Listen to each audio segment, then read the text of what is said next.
Vamos lá, gente. Vamos falar agora sobre capacidade calorífica, tá? E calor específico, certo?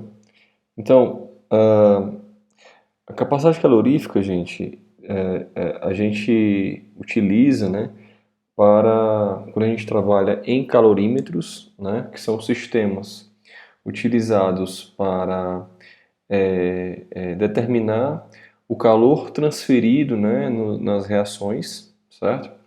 Então, esses calorímetros, né, eles funcionam como reatores, onde esses reatores a gente consegue verificar a quantidade de calor que está sendo trocada, né, entre a reação e o próprio calorímetro, né?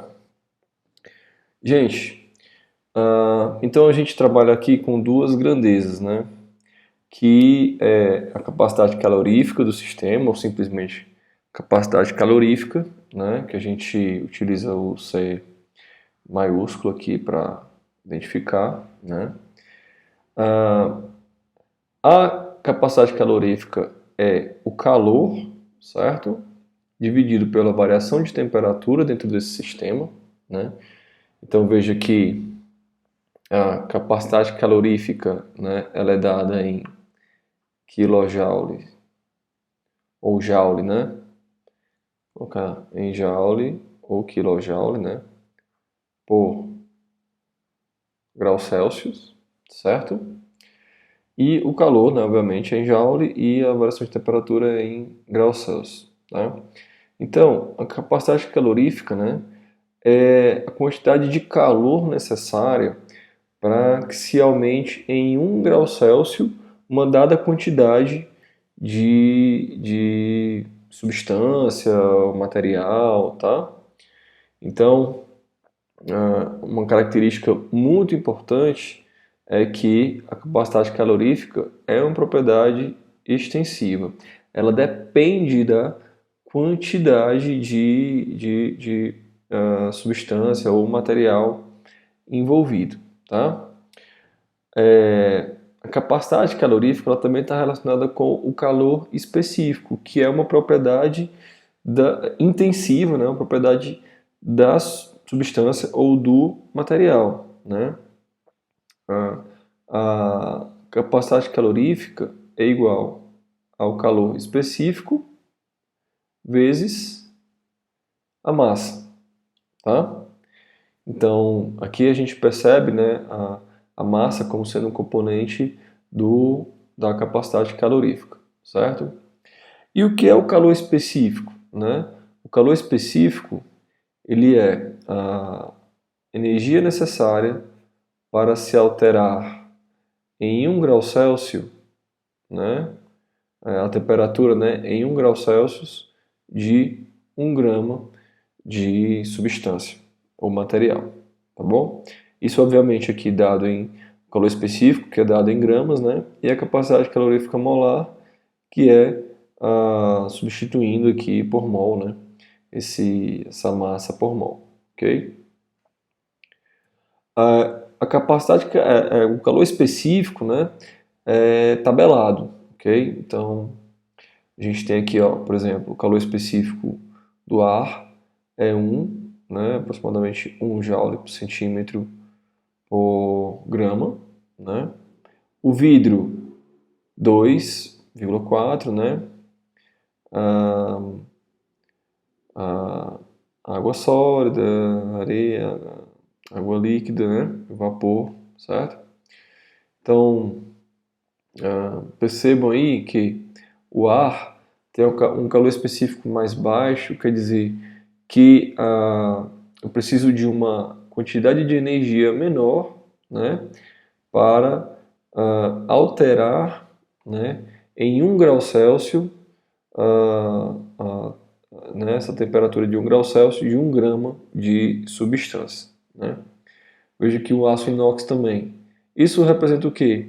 A gente observa que esses materiais eles aquecem mais rapidamente, né? Eles mudam de temperatura com mais facilidade, certo?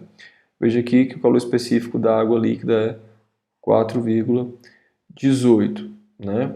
Então, ele tem um calor específico mais alto do que da água sólida e do vapor, né? Então, eu preciso de mais energia para alterar a temperatura, né, de uma mesma massa de substância, ok? E aqui é a imagem de um calorímetro, né, de um calorímetro a volume constante, tá? Porque ele é rígido, né, e fechado, certo? Então aqui a gente tem normalmente utilizado para verificar calores de combustão, né, reações de combustão. Então aqui a reação acontece dentro, né, a gente tem um termômetro para verificar justamente essa variação de temperatura, né, e o calorímetro, né, ele deve ter a sua capacidade calorífica verificada a partir de uma reação que libera um calor já conhecido, certo? Então, para a gente poder determinar a capacidade calorífica do calorímetro, né? Porque o que a gente vai identificar é justamente essas trocas de energia entre o sistema reacional e o calorímetro, né? Como o sistema isolado, né? A gente viu que sistema isolado, a variação de energia interna ela é igual a zero, né? Se a variação de energia interna ela é igual ao calor, né, volume constante, lembra que não tem trabalho, e também esse calor, né, ele é justamente composto desse sistema pelo calor da reação mais o calor do calorímetro, tá? Então isso ser igual a zero quer dizer que o calor da reação ele é igual a menos o calor do calorímetro, tá? Então, o calor que o calorímetro absorve é justamente o calor que a reação está emitindo e vice-versa, né? Vamos ver aqui como é que isso funciona em alguns exemplos, tá? Então é o seguinte, para aquecer 500 gramas de certa substância, então vamos aqui na massa, 500 gramas, de 20 para 70, então uma variação de temperatura de 50 graus Celsius, né? Foram necessários 4.000 calorias. Então, o calor necessário para fazer essa mudança de temperatura, né, em 500 gramas de substância foi de 4.000 calorias. A gente pode usar calorias também, né, ou joules, tá? A capacidade térmica e o calor específico valem respectivamente, né? Capacidade térmica é a capacidade calorífica, né? Então a gente viu que a capacidade calorífica é o calor sobre a variação de temperatura, né? Então, primeiramente a capacidade térmica ou calorífica é 4.000 calorias sobre 50 graus Celsius, o que dá 80 calorias por grau Celsius, né?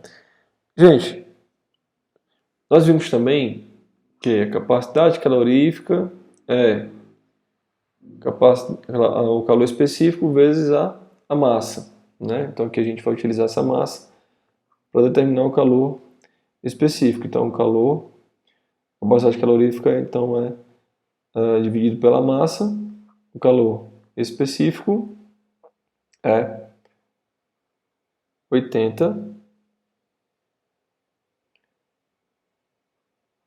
calorias por centímetro, por grau Celsius, né?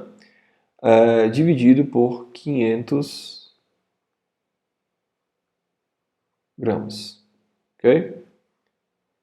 Então, o calor específico será 0,16 calorias por grau Celsius por gramas, ok? Então esse é o calor específico dessa substância. Exemplo 2. Uma fonte calorífica fornece o calor continuamente à razão de 150 calorias por segundo a uma determinada massa de água. Se a temperatura da água aumenta de 20 para 60, identificamos aqui uma variação de temperatura de 40 graus Celsius em 4 minutos, sendo que o calor específico sensível da água, então sendo que o calor específico da água é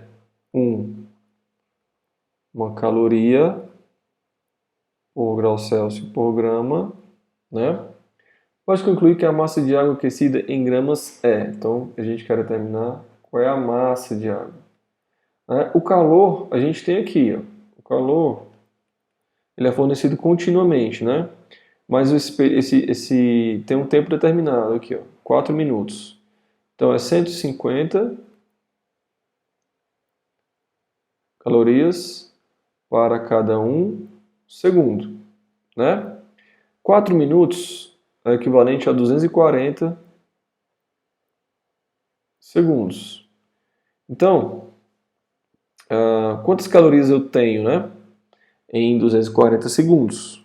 Uma regra de 3. Certo? Isso dá 36 mil calorias. Que eu vou escrever como 36 quilocalorias. Agora a gente utiliza a fórmula, né? Ó, se o calor, capacidade calorífica é calor específico, massa, variação de temperatura, então a massa vai ser o calor específico, aliás, capacidade calorífica, calor específico vezes a variação de temperatura. Então, isso aqui é calor, né? Estou aqui errando aqui. Pronto, agora sim. Calor, né? Então vai ser o calor 36. Como a massa é em gramas, eu vou deixar 36 mil calorias, né? Senão o resultado ia dar em quilogramas, tá? Calor específico 1 por grau Celsius por gramas vezes 40 graus Celsius. Tá aqui, corta aqui, resultado em gramas. Ok? Então, essa massa aí, ela vai ser de 900 gramas de substância. Então, mais uma. Agora, isso aqui é interessante. Ó. Uma reação em um calorímetro de volume constante contém 0,1 litro de solução, que contém 0,1 litro de solução, libera, né, 1,78 kJ de calor, certo? Então, essa reação aqui, né, ela tem um calor conhecido, né? Então ela é uma reação que está funcionando para uma calibração do calorímetro, tá? Para a gente conhecer a capacidade, né, calorífica do calorímetro, ok? Então veja, essa reação libera calor de reação de menos 1,78 kJ, certo? E diz aqui que a temperatura aumentou 3,65, né? Então, a variação de temperatura essa variação de temperatura é do calorímetro, né? É verificada pelo calorímetro. Beleza? Gente,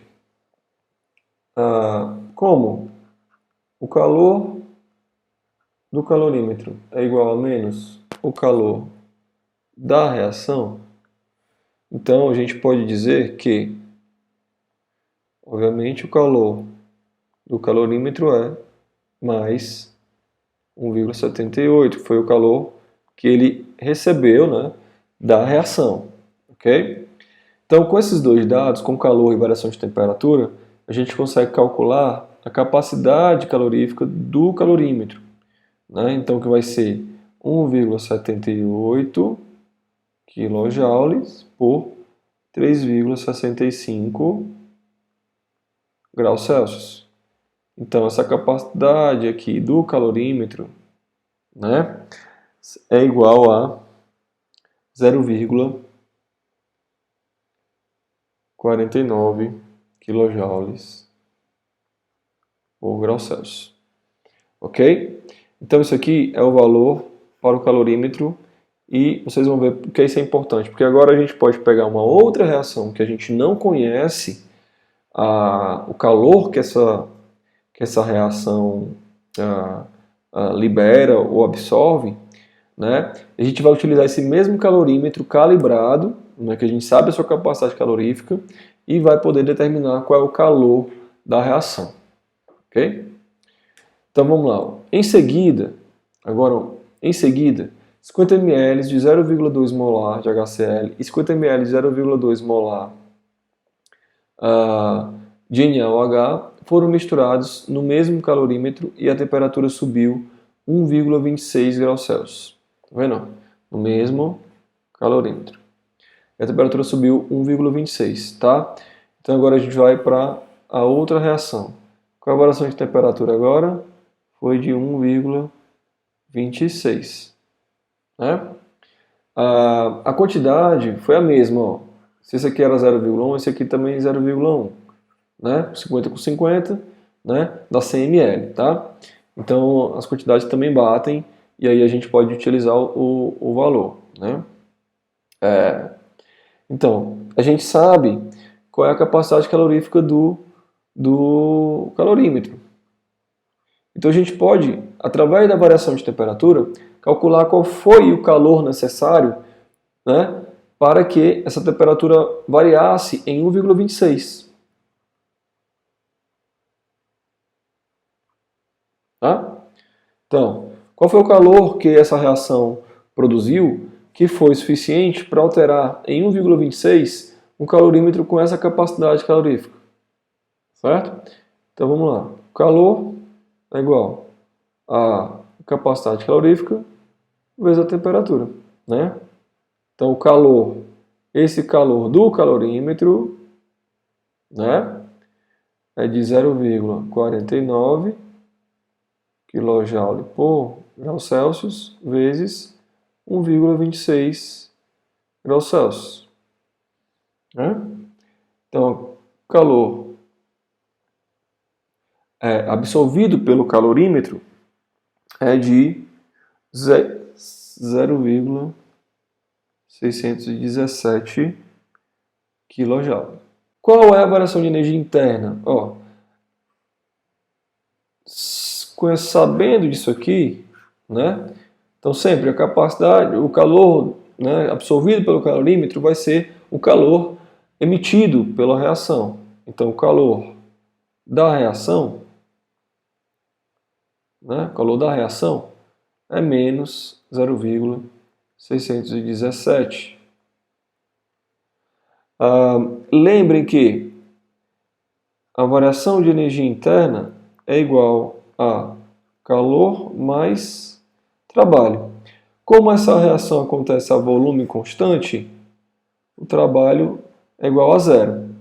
Então, este calor já é a própria variação de energia interna da reação. Ok, gente? Pessoal, então é isso. Resolvam exercícios, estudem, façam as leituras indicadas e a gente se vê na próxima aula.